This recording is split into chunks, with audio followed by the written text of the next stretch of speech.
Vijayanand world. ఈ రోజు అయితే మన కాన్సెప్ట్ వచ్చేసి హెల్దీ ఫుడ్. ఈ రోజు హెల్దీ ఫుడ్ లో నేను ఏం చేద్దాం అనుకుంటున్నానంటే పూరి అండ్ పచ్చి పెసరతో కర్రీ చేద్దాం అనుకుంటున్నానండి. చాలా బాగుంటుంది.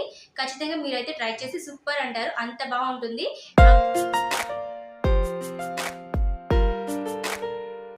మనం పూరి అండ్ పచ్చి పెసర కర్రీ తయారు చేయడం ఎలాగో చూసేద్దాం. నేను అరకప్పు పెసలు తీసుకున్నానండి. అరకప్పు పెసల్ని ముందు రోజు రాత్రి నానబెట్టుకుని ఉంచుకోవాలి. ఉదయానికి ఇలా పెసలు నానిపోయి ఉంటాయండి. ఇప్పుడు వీటిని శుభ్రంగా కడిగి తీసుకుందాం. వీటిని ఇప్పుడు కుక్కర్లో వేసుకుందాం. నేను ఒక అరకప్పు పెసలు నానబెట్టాను. దానికి 3 ఇంతలు వాటర్ కలపాలండి. అంటే 1.5 కప్పు వాటర్ వేస్తున్నాను నేను. ఇంకా మూత పెట్టుకొని స్టవ్ మీద పెట్టి మీడియం ఫ్లేమ్లో పెట్టి 3 విజిల్స్ రానివ్వాలండి. విజిల్స్ వచ్చేలోపు పూరీ పిండిని రెడీ చేసుకుందాం. నేను 2 కప్స్ పూరీ పిండి తీసుకుంటానండి.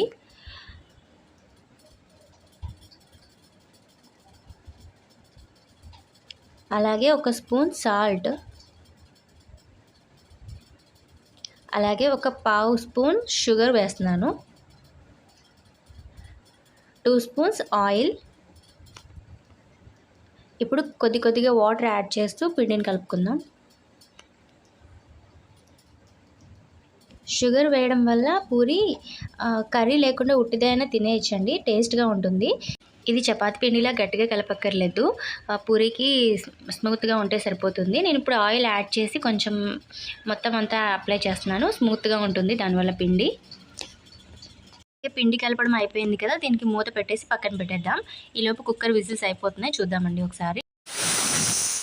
ఓకే, ఇప్పుడు ఓపెన్ చేసి చూద్దాం. ఓపెన్ చేసి చూసిన తర్వాత ఇలా బాగా మెత్తగా అయిపోయి ఉంటుంది. ఇప్పుడు దీన్ని మనం పప్పు గుత్తితో కానీ లేదా గరిటెతో కానీ మెత్తగా చేసుకుందామండి. మరీ మెత్తగా కాదు, కొంచెం మెత్తగా, కొంచెం ఇలా. ఓకే, ఇప్పుడు స్టవ్ మీద కళాయి పెట్టి ఆయిల్ వేసుకుందాం. అలాగే పచ్చిశనగపప్పు, మినప్పప్పు, జీలకర్ర, ఆవాలు, ఎండుమిర్చి, కరివేపాకు వేసుకుందామండి. ఇవి వేగిన తర్వాత నేను 1 కప్ ఆనియన్స్ అండ్ 2 పచ్చిమిర్చి చీలికలు వేసానండి. ఆనియన్స్ కొంచెం వేగిన తర్వాత అల్లం వెల్లుల్లి పేస్ట్ కచ్చాపిచ్చగా దంచుకుని వేసుకుందామండి. ఇప్పుడు అల్లం వెల్లుల్లి పేస్ట్లో పచ్చి వాసన అంతా పోయే వరకు కొంచెం వేగనిద్దాం. ఇప్పుడు 1 కప్పు సన్నగా కట్ చేసి పెట్టుకున్న టమాటా ముక్కలను వేస్తున్నానండి. ఇప్పుడు ఇందులో 1 చిటికెడు పసుపు, 1 స్పూన్ సాల్ట్ వేసుకుందాం. ఇప్పుడు ఇదంతా బాగా మిక్స్ చేసి మూత పెట్టి మీడియం ఫ్లేమ్లో బాగా మెత్తగా అయ్యే వరకు వేయించుకోవాలండి. ఇప్పుడు మూత తీసి చూద్దామండి. కొంచెం మెత్తగా అయింది కదండి. ఇప్పుడు నేను ఇందులో 1 అర స్పూన్ కారం, అలాగే 1 స్పూన్ చికెన్ మసాలా వేస్తున్నానండి. కారం ఎక్కువ తినే వాళ్ళైతే ఇంకొంచెం యాడ్ చేసుకోవచ్చు. ఇప్పుడు వీటిని మసాలా పచ్చివాసన అంతా పోయే వరకు వేయించుకోవాలి. చూడండి, ఇప్పుడు కొంచెం బాగా వేగిన తర్వాత ఆయిల్ అంతా ఇలా పైకి తేలుతుందండి. ఇలా పైకి తేలుతున్నప్పుడు మనం ముందుగా ఉడకబెట్టుకున్న పెసల్ని ఇందులో మిక్స్ చేసుకుందాం.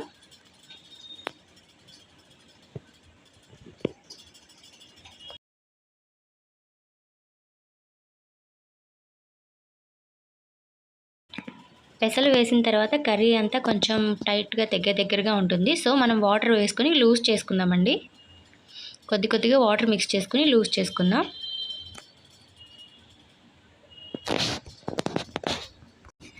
మీడియం ఫ్లేమ్లోనే మూత పెట్టి ఒక 5 నిమిషాలు ఇలా ఉడకనివ్వాలండి. 5 మినిట్స్ తర్వాత కర్రీ ఇలా రెడీ అయిపోయిందండి. ఇప్పుడు దీంట్లో నేను మునగాకు పొడి వేస్తున్నానండి.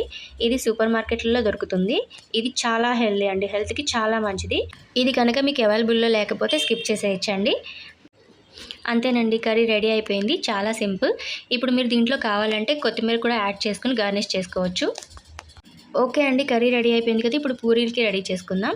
ఇక్కడ నేను చూపిస్తున్నాను కదండి, వెన్ఫినైత్ రైస్ బ్రాన్ ఆయిల్ అండి. ఈ ఆయిల్ వాడడం వల్ల యూజ్ ఏంటంటే మనకి ఎటువంటి సైడ్ ఎఫెక్ట్స్ ఉండవండి. అండ్ ఎన్ని పూరీలు తిన్నా కానీ మనకి యాసిడిటీ అండ్ పొట్ట టైట్ అవ్వడం ఇలాంటి ప్రాబ్లమ్స్ అయితే ఉండవు. ఓకే, మనకి పూరీలు కూడా రెడీ అయిపోయినాయి కదా. ఇప్పుడు వీటిని సర్వ్ చేసుకుందాం. చూసారు కదండి, ఇలా మీరు కనుక చేస్తే మీరు రోజు ఇదే కావాలంటారు, అంత బాగుంటుంది. మరి పెసలు కూడా చాలా చాలా హెల్తీ ఫుడ్ అండి. ఖచ్చితంగా పిల్లలు పెద్దలు అందరూ తినాల్సిన ఫుడ్లో ఇది కూడా ఒకటి. సో అందరూ ఖచ్చితంగా చేసుకొని తినండి. ఓకే కదా? ఈ వీడియో మీకు నచ్చినట్లయితే కనుక లైక్ చేయండి, షేర్ చేయండి, సబ్స్క్రైబ్ చేయండి. Thank you for watching. Bye.